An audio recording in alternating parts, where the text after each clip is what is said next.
akan libur karena memang ada cuti bersama di sana atau tanggal merah. Kalau Anda melihat apakah memang akan bergerak cukup terbatas saja indeks harga saham gabungan kita di hari ini dan esok hari, atau justru ada peluang untuk peningkatan atau booster dari sentimen positif yang mungkin saja ada di 2 hari terakhir ini? Oke, jadi kalau kita perhatikan untuk indeks harga saham gabungan, basically dia sudah menguat selama 4 hari beruntun ya, dari tanggal 10 kemudian sampai 15. Jadi 10, 11, 14, 15 itu ditutup di zona hijau. Dan kemarin pun itu ada mengalami penguatan ya, sekitar 1%-an, 1,15% gitu ya. Tapi memang yang cukup menarik itu kalau kita perhatikan dalam beberapa hari terakhir ini justru asing itu terus keluar ya dari pasar keuangan domestik, khususnya di pasar saham kita. Bahkan kemarin saja itu keluarnya 2 triliun lebih ya, 2,48 di all market, di negosiasi dan tunai itu 2,17 triliun rupiah.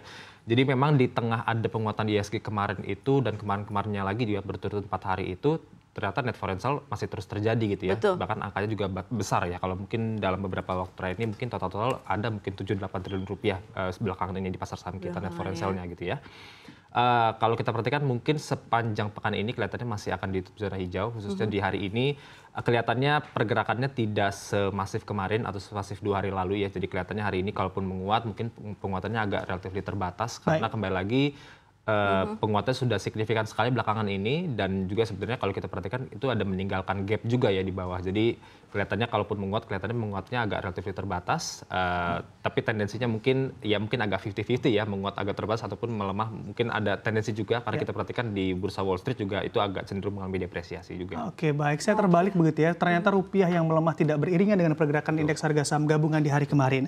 Kalau kita mengamati sejumlah aktivitas transaksi asing yang mana juga cukup sustain begitu ya untuk berada, atau asing terlihat aktivitasnya lebih cenderung untuk menjual dibandingkan membeli di pasar saham kita. Apakah memang Anda lihat confidence untuk memasukkan dana mereka di negara atau di pasar keuangan kita ini masih cenderung cukup berhati-hati, Revo? Ya betul, memang kalau kita perhatikan karena net foreign sale besar sekali juga.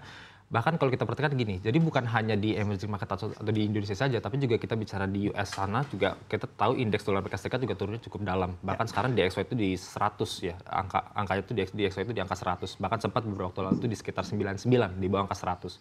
Which is itu artinya depresiasi yang sangat tajam di tengah ya kita tahu ya bukan konflik maksud saya kayak tarif Trump, impor dagang dan sebagainya ini yang masih terus uncertainty dan lain sebagainya, akhirnya membuat akhirnya investor-investor, ya hedge fund dan lain sebagainya, mereka cenderung untuk melakukan aksi keluar dulu dari US yang berdenominasi US. Kemudian juga dari sisi obligasi US juga kita perhatikan kelihatannya investor juga cenderung keluar karena kita lihat yield dari USD 10 tahun itu juga ada mengalami spike yang cukup signifikan. Jadi di US sana, kemudian kita bicara di Indonesia sendiri juga kelihatannya terjadi demikian.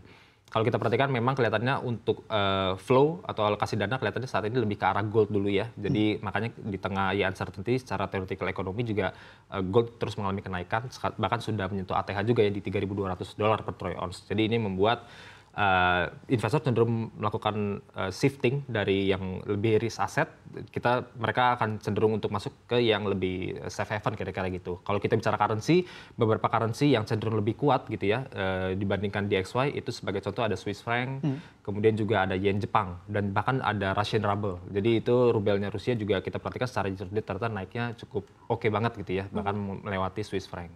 Oke, Mas Revo dan juga Bram, tapi kalau misalkan kita perhatikan begitu, ini kalau misalkan kita lihat sebenarnya IHSG itu udah menguat 8% kalau terhitung dari kita lihat 9 April begitu ya 2025.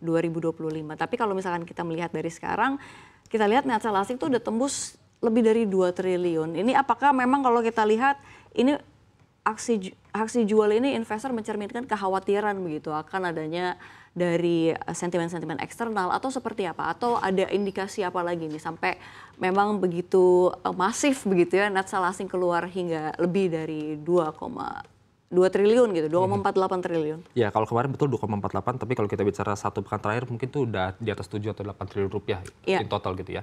Salah satunya tadi saya sampaikan soal uncertainty di Trump tarif ini. Karena dia tuh bisa bisa kadang bisa tiba-tiba pause, kadang tiba-tiba dia mungkin menaikkan tarifnya atau seperti apa. Jadi kebijakan-kebijakan Trump ini sangat unpredictable banget gitu ya. Dia bisa istilahnya ngapain aja gitu kira-kira. Jadi karena ketidakpastian tersebut, uncertainty tersebut lah, jadi membuat juga investor agak cenderung khawatir sehingga dia akan cenderung untuk menarik dananya dari yang berbau risk asset gitu. Salah satunya di saham termasuk Indonesia.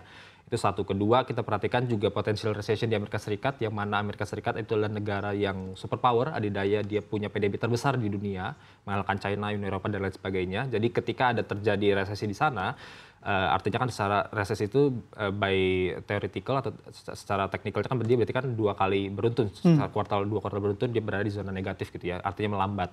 Ketika itu terjadi itu akan berdampak spillover-nya ke berbagai negara, termasuk juga Indonesia. Apalagi kita juga tidak sesolid itu ya ekonominya, jadi pasti kita juga akan dampaknya cukup besar banget gitu ke kita juga. Jadi ke China, ke Indonesia dan lain sebagainya itu akan signifikan sekali.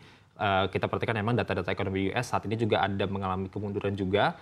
Meskipun sebenarnya datanya masih agak mix ya, jadi ada yang cenderung cukup positif, ada yang cenderung cukup negatif. Tapi memang saat ini kekhawatiran dari institusi-institusi global, kayak contoh JP Morgan dan HSBC dan lain sebagainya juga mengkhawatirkan dan menaikkan potensial recession di Amerika Serikat. Ini yang membuat juga investor khususnya untuk yang punya dana besar institusi, mereka cenderung untuk keep dananya dulu. Oke, sebenarnya kira-kira ini akan berlanjut beberapa bulan ke depan atau memang ada pembalikan arah?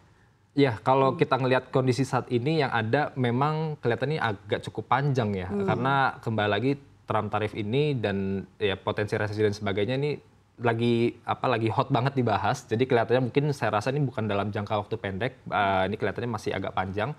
Makanya kalau kita melihat ada potensi resesi ini juga didukung dengan survei dari CME Fed Watch Tool soal pemangkasan suku bunga The Fed yang awalnya itu 2 kali, tapi ternyata sekarang makin meningkat, bahkan sempat ada 4 sampai 5 kali pemangkasan suku bunga, 100 sampai 125 bips untuk Fed Fund Rate-nya di pangkas di tahun ini. Ini cukup di luar ekspektasi juga ya. Sebelumnya kalau kita perhatikan di FOMC di Maret dan di Desember tahun lalu itu sekitar 2 kali, tapi ternyata sekarang makin kesini totalnya bisa sampai 100 bips atau 4 kali. Jadi ya kekhawatiran itu yang kelihatannya akan cukup berkepanjangan dan berdampak kepada ISG.